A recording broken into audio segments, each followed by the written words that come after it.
Что хорошего? С каждым днем Беларусь получает все больше мировой поддержки. В книге преступлений появились первые чистосердечные признания, а новый формат маршей работает. Подробнее разберем дальше вместе с нашими экспертами. Начнем, пожалуй, с маршей. После масштабных шествий летом, а потом жестких разгонов, падения численности протестующих и тактикой силовиков в духе «собрались больше двух и вперед на сутки», самым горячим был спор, так сдулись протесты или нет. Эксперты обещали появление нового формата маршей, но вот каким он будет, никто не брался предсказывать. И вот свершилось. После не самых удачных воскресений с числом задержанных, превысившим по стране 1000 человек, прошел первый марш соседей с точками сбора во дворах и на районах. Как результат, в 2 раза меньше задержаний и больший охват спальных районов. А это хорошо, хотя бы потому, что оторвавшиеся от телевизора наконец своими глазами в окно могут увидеть, что на самом деле происходит в стране. В минувшее воскресенье все повторилось и с тем же успехом. Колоннам удалось собраться во многих районах, а задержаний вновь было меньше, чем пару недель назад. Похоже, новый формат правда работает. С этим согласен и известный белорусский правозащитник, председатель правозащитного центра «Весна» Олесь Беляцкий. Сапраўды зараз змянілася тактика правядзення вось гэтых масавых акцыяў, якія праводзяць людзі, яны перамясціліся ў двары, яны рассеяліся, рассредоточиліся, десяткі кропак у Мінску, дзе зараз збіраюцца людзі, і сапраўды ўладам цяжэй гэта, міліцыі цяжэй на гэта рэагаваць, яны больш такія цяжкія на пад'ём, вось, і іхнія брыгады хуткага рэагавання яны просто не паспяваюць за людзьмі. Такога ніколі ў нас не было, гэта новая вось форма і супольнасці яднання людзей в раёнах, в дварах, вось такога ніколі не было. Зараз соседкі далі гэтую магчымасць людзям збірацца у тэрытарыяльныя супольнасці, раённыя супольнасці, абмяркоўваць супольныя праблемы і далёка не толькі палітычныя. Но есть в новом формате еще один важный плюс. Такое объединение помогает не только нынешним протестам, но и Беларуси будущего.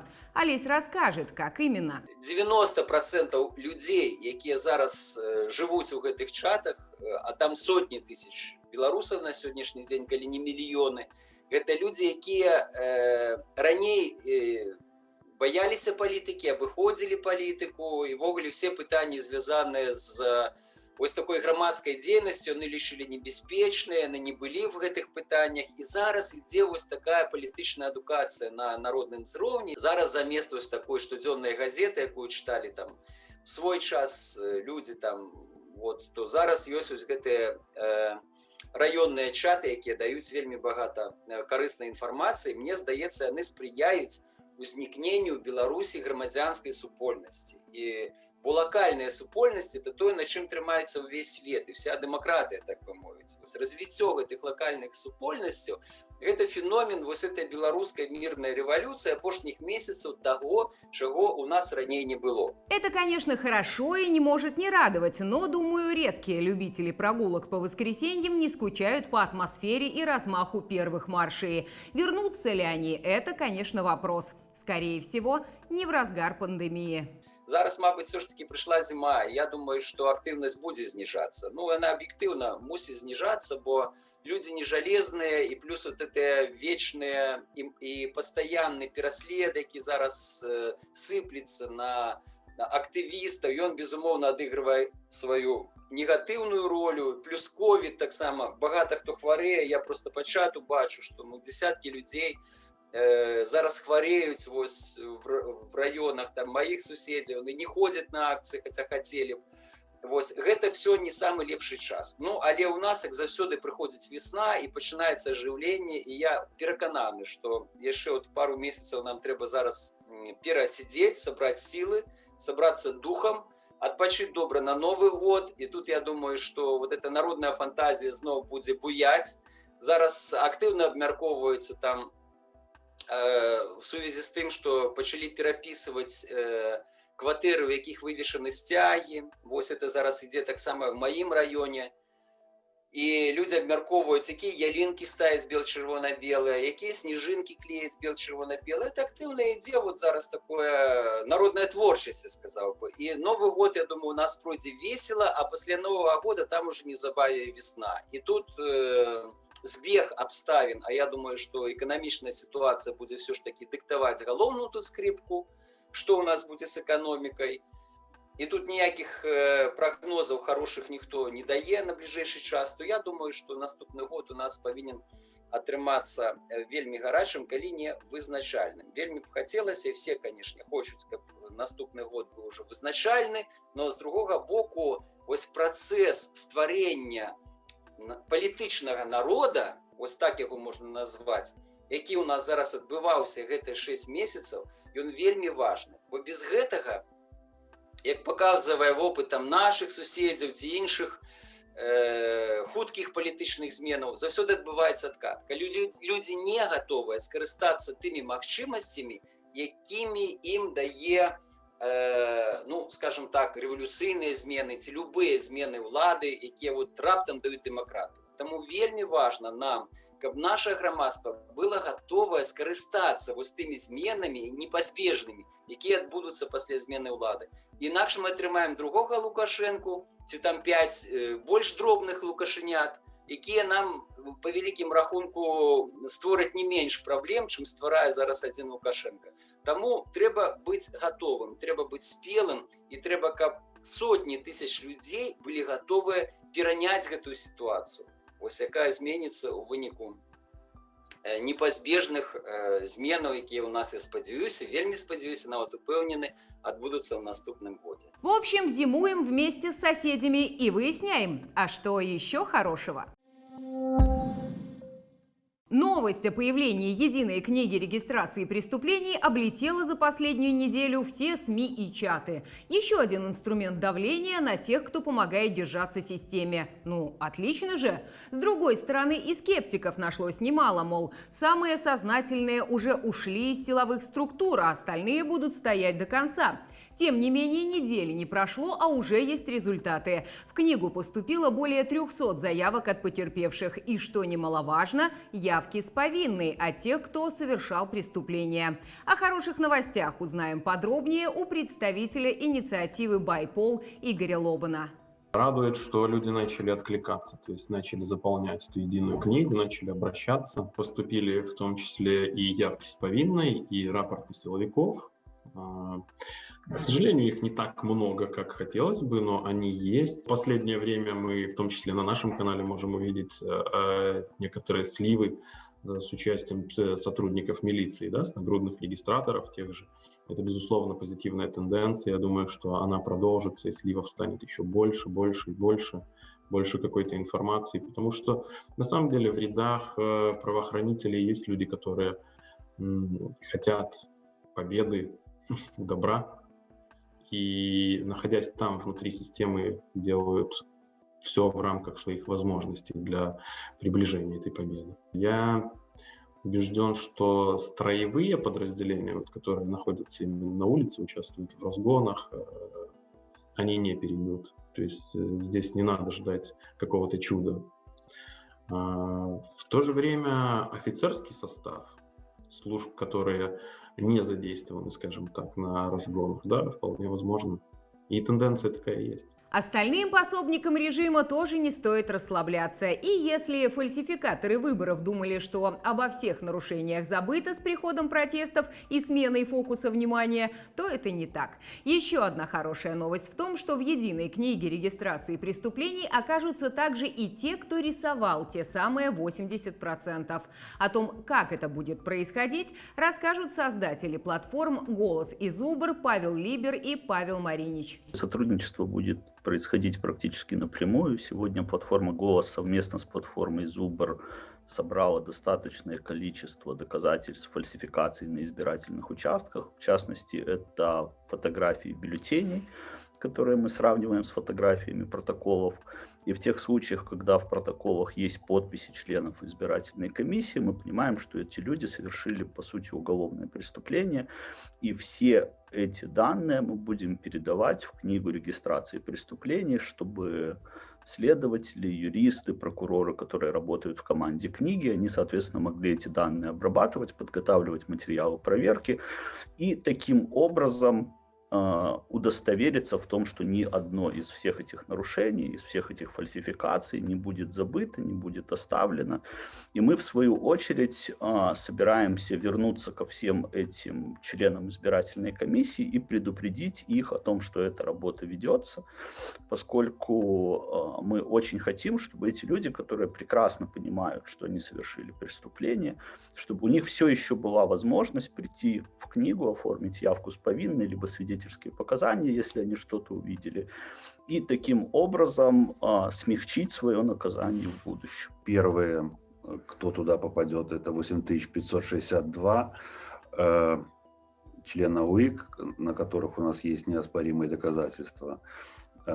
Плюс мы работаем над тем, что около 16 тысяч плюс – это те члены УИК, на участках которых мы получили от наблюдателей нарушений, фиксацию нарушений. Мы их предупреждали, что они совершают уголовное преступление. И теперь хотим еще предложить оформить явку с повинной. Сейчас задача этих платформ – это в том числе не дать обществу забыть о том, как цинично нас обманули 9 августа. И сейчас мы же понимаем, что наше государство очень активно пытается эту повестку сейчас как бы так сместить. То есть сначала разговорами о Конституции, сейчас там другими темами. То есть нам как бы говорят, ребята, как бы давайте просто перевернем эту страницу, процитируем некоторых людей, сделаем вид, что мы вас не обманывали, и как будто бы мы легитимная власть, мы продолжим что-то делать. Но мы же все понимаем, что это неправда. И вот книга – это еще одно напоминание всем о том, что мы очень хотим в повестку вернуть вот эту тему фальсификаций, и чтобы она никогда оттуда не исчезала, чтобы каждый человек, который сегодня в Беларуси находится, понимал, что никакого легитимного правительства у нас сегодня нет, поскольку никаких выборов не было. «Голос» и «Зубр» доказали абсолютно четко и бинарно, что с тем количеством фальсификаций, которое было зафиксировано, никаких выборов не было, Лукашенко не является легитимным президентом. Данных сегодня собранных абсолютно достаточно для того, чтобы сейчас дать второе дыхание всей этой повестке и превращать, по сути, все эти документы, жалобы и фотографии уже в полноценные материалы проверки, предшествующие полноценному возбуждению уголовных дел. Все эти люди, это следующий шаг, должны по условиям двойной юрисдикции оказаться в списке Магнитского по Беларуси, и на которых будет распространяться действие этого закона, который вчера был принят.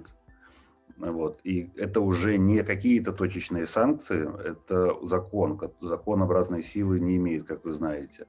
Так что преследование этих людей будет и на территории Евросоюза, Америки и других стран, которые присоединились к акту Магнитского по Беларуси. Так что явиться с повинной теперь могут не только силовики, но также и те, кто украл голоса белорусов еще в августе. Вопрос лишь в том, как это сделать. Сегодня заявление можно подать в том числе анонимно, и мне кажется, это очень хорошо для людей, которые опасаются за то, что их вычислят или за то, что их арестуют. Они совершенно спокойно могут прийти в книгу, подать либо свидетельское заявление, либо заявление явки с повинной анонимно, получить на выходе специальный код и таким образом после смены власти предъявить этот код и сказать, что вот это мое заявление, я его совершил, я помог следствию.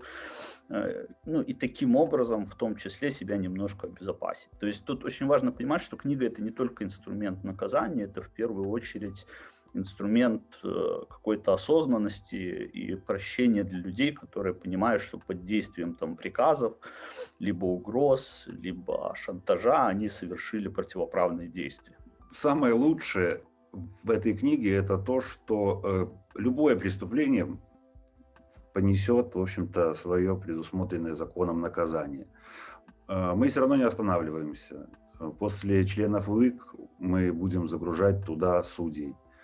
Я хочу обратиться еще к нашим чудо-бизнесменам-патриотам, кошелькам Лукашенко, что все экономические преступления, все коррупционные схемы лягут туда, и это будет тоже основание по возбуждению уголовного дела и попадания в санкционные списки.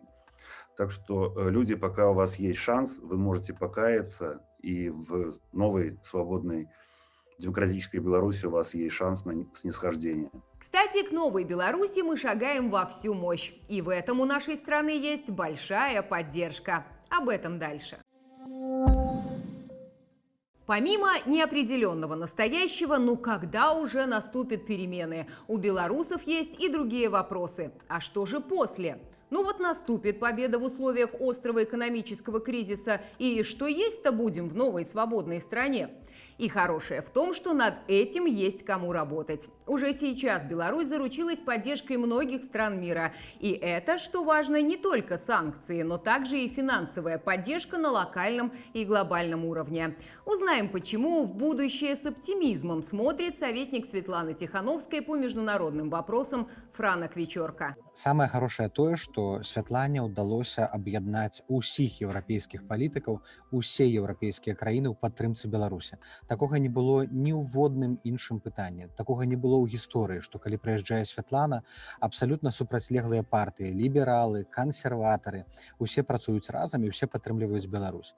І цяпер мы маем абсалютна аднагалосную падтрымку беларускай грамадзянскай супольнасці. Еўрапарламент, Еўракамісія падтрымлівае санкцыі ў дачыненні да рэжыму. Ёсць абяцанні доўгатэрміновай макрападтрымкі для беларускага бізнесу, для прафсаюзаў. Мы маем цяпер сяброў у Еўропе і ва ўсім свеце, якія дапамогуць беларусам не толькі цяпер, але і ў доўгатэрміновай перспектыве. Таму што дыктатар не вечны, Лукашенко не вечны. Нам трэба думаць, што будзе пасля. І ў Святланы цяпер ёсць усе неабходныя інструменты, ёсць сябры ў кожнай краіне Еўропы, каб гэтую дапамогу будучай Беларусі аказаць. Мы заўжды кажам, што падтрымліваць беларусаў трэба, і падтрымка дэмакратыі і правоў чалавека гэта не ўмяшальніцтва ў ўнутраныя справы. І з гэтым згодныя цяпер усе краіны.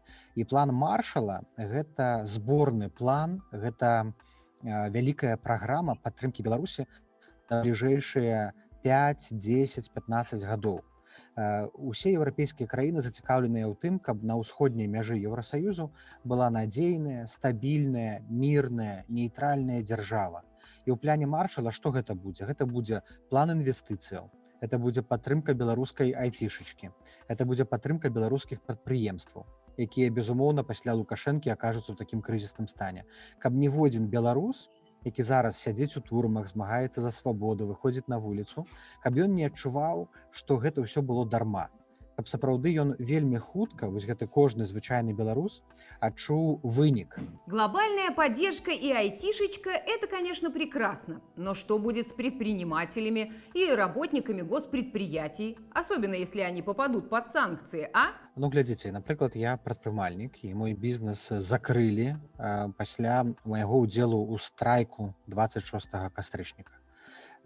Забралі ліцэнзію, прыйшла санстанцыя, альбо абклалі падаткамі ці штрафамі. Я зараз не магу працаваць. Як толькі еўрапейскі звяз пачынае аказваць падтрымку, я атрымліваю магчымасць альбо зарэгістраваць сваю фірму на тэрыторыю адной з еўрапейскіх краінаў па нейкай льготнай схеме, альбо другі варыянт. Для беларускіх малых бізнесаў будзе створаныя адмысловыя льготныя умовы гандлю паслугамі. Калі я, напрыклад, працую онлайн, ці у мяне там нейкія онлайн-сервісы, я змагу аказваць паслугі не толькі беларусам, але таксама там і краінам-суседзям, у тым ліку суседнімі з Беларусю дзяржавамі, там Польшчай, Літвой, Латвіяй, Эстоніяй. То бок для тых малых бізнесаў, якія зараз аказаліся пад ціскам, для іх з'явяцца дадатковыя стымулы, дадатковыя магчымасці працягваць сваю работу. З аднаго боку мы ізалюем Лукашэнку, накладваем санкцыі на ягоныя кашалькі, на дзяржаўныя фірмы, установы, а з іншага боку мы дабіваемся, каб Еўрапейскі Саюз зрабілі максімум прэферэнцыяў і стварылі льготныя умовы для тых малых і сярэдніх бізнесаў, якія цяпер церпяць. А ў будучыні, калі Лукашэнкі ўжо не стане, нам трэба будзе вельмі хутка аднаўляць беларускую эканоміку, стымуляваць гэтыя бізнесы. Таму павінен быць асобны пакет дапамогі для бізнесаў, крэдытны пакет, каб людзі маглі прыйсці ў банк нейкі адзін з прыватных беларускіх банкаў атрымаць льготны крэдыт на адкрыццё, запуск ці ўзнаўленне свайго бізнеса. Каб нам гэта заняло вот гэтая рэабілітацыя пасля Лукашэнкі, каб яна заняла не 5-10 гадоў, як звычайна займае, а каб хуценька за год мы рэабілітаваліся, вярнулі эканоміку ў норму і пайшлі развіваць яе далей. Паралельна з санкцыямі, напрыклад, супраць Беларусь-Калія, мы павінны зрабіць магчымасць працаўладкавання для тых, хто акажацца без працы. Так, людзі могуць пацярпець, мы гэта разумеем, але гэта павінна быць кампенсавана праграмамі эканамічнай падтрымкі, каб кожны пацярпелы атрымаў кампенсацыю за сваю работу ў выглядзе кампенсацыі заработнай платы альбо магчымасць працаўладкавання ў прыватны сектар. Санкцыі на дзяржаўныя фірмы і на прыбліжаныя фірмы Лукашэнкі, дапамога прыватнаму бізнесу, сярэдняму і дробнаму, у выглядзе прэферэнцыяў, у выглядзе крэдытаў, у выглядзе прамога датацыйнага фінансавання. И как после этого не верить в лучшее? Верим, можем, переможем. Не забудьте подписаться на наш канал и до следующей недели.